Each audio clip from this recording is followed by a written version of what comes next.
Yo, what's up guys, how you doing? My name is Masood, welcome back to my YouTube channel. So in today's video I want to speak a little bit about my perceptions of working in private physiotherapy.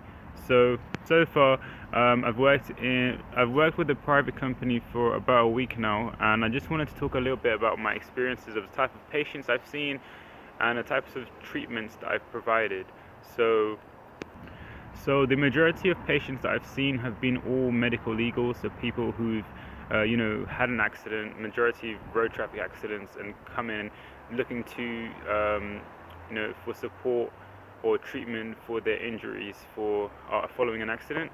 And I think that majority of them are actually just looking, in my honest opinion, a lot of them are just looking for the money, and this is evident in the subjective assessment, especially when I ask them, um, it's just, you can just see it through their facial expressions, not facial expressions, but just through their behavior that um, you know I don't want to argue, and I don't want to say that anyone I see doesn't have pain when they actually do, but majority of the people usually say that their pain is out of 9 out of 10 when they're sitting there comfortably making jokes with me, and like, it's just a bit funny. Like, I'll ask them, okay, what's your pain on a scale of 1 to 10, 10 being the highest pain you ever felt, and they say 9. And I'm like, really? Like, come on, you're not a 9, mate.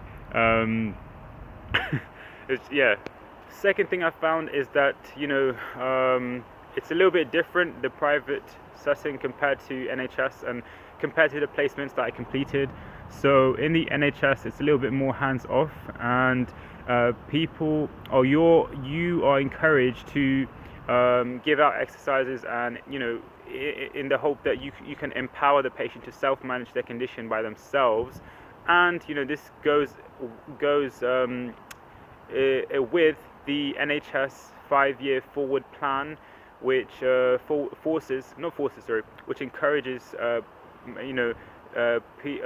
physios to almost become these sort of champions of health empowerment, because there's an aim to relieve pressure off acute care, and by allowing people to self-manage their conditions at home, it's going to help work towards that goal. So that's another thing that's very different.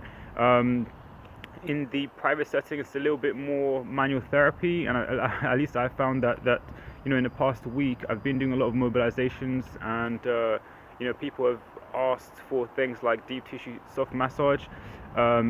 Massage is a big part of the treatment provided in, or at least hands-on treatment is a big part of the treatment provided in private care, private physiotherapy.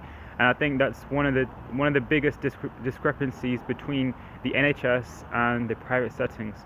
So I don't know if I would call that an advantage. I would say that's more of a disadvantage, depending on what kind of practitioner you are. But for me, I've always learned to be hands off and give the patient exercises. But now I'm finding I'm doing a lot more mobilizations. I'm doing massages. I haven't done a massage. I didn't do a massage in my whole life until like this week.